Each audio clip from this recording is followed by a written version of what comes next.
In this slideshow, we're still talking about consideration, and here we talk about pre-existing duty. The question here is, can the promise to do something which a party is already bound to do ever amount to consideration for another promise? You see here this quote, which I think sums it up. Neither the promise to do something nor the actual doing of it will be consideration if it is a thing which the party is already bound to do, either by the general law or by a subsisting contract to the other party. It seems obvious that an express promise by A to B to do something which B can already call on A to do can, in contemplation of law, produce no fresh advantage to B or detriment to A. That quote sums up the traditional view perfectly, and over the next couple of podcasts, we'll be going through how the law has evolved slightly from this more rigid look at consideration. So the traditional view, an agreement in which a promisor undertakes to pay a fee in return for the promisee's undertaking simply to perform a pre-existing duty, the promise to pay a fee may be unenforceable for want of consideration. And the concern here is that the person subject to the pre-existing duty may be tempted to exploit the other party's urgent need to have the pre-existing duty performed by exacting an additional fee. And the fear is that we would encourage the party with the duty to breach the contract in order to secure further remuneration. But as I mentioned, this view has been confined in recent years.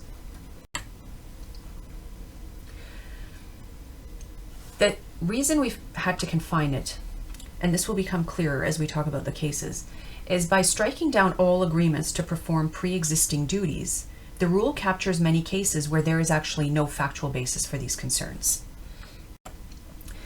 The general rule now is that the promise to do something which the promisor is already obliged to do is recognized as consideration if the promisee provided something extra beyond the requirements of the already existing obligations.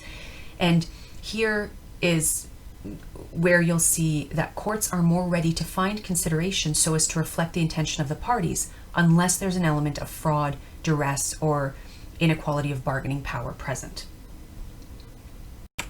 How do pre-existing obligations arise? Statute, through public duty, a contract with a third person, or a contract with the promisor. And we're going to spend most of our time on number 3.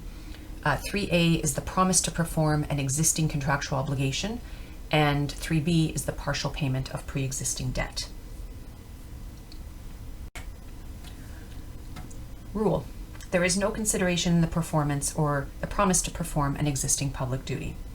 So public duty as in police officer, firefighter, ambulance driver. And there is a legal reason and there's a public policy reason. Legally, there's no fresh consideration for the promise because the promisee is already bound under a duty to perform. And of course, public policy-wise, if these arrangements were enforceable, it would encourage corrupt practices and abuse of power. It would encourage public officials to cater to wealthier citizens and to not cater to poorer citizens who couldn't pay. There is a qualification to this, which is consideration may be found where the performance would be over and above the pre-existing duty. So, for example, police officers cannot enter into enforceable agreements to respond to emergencies because these are contracts created on the basis of duress, meaning the police can take undue advantage of the citizen by reason of the citizen's distress. However, if an arrangement is entered into whereby police services are needed at a privately planned event, these arrangements would be upheld because that performance is over and above the pre-existing duty. So let's say during a strike, the manager of the business wants to have more officers available than the police force considers necessary and enters into an agreement whereby additional officers would be dispatched for a fee. That would be an enforceable contract.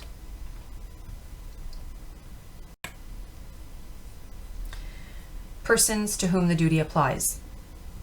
As above, public officials, and it can apply to private citizens. So for example, if you were going to be a witness in a trial and you've been subpoenaed to testify at trial then you have a pre-existing duty to testify. If you try to extract a fee to testify from the people who have been robbed and they agree, that agreement is invalid.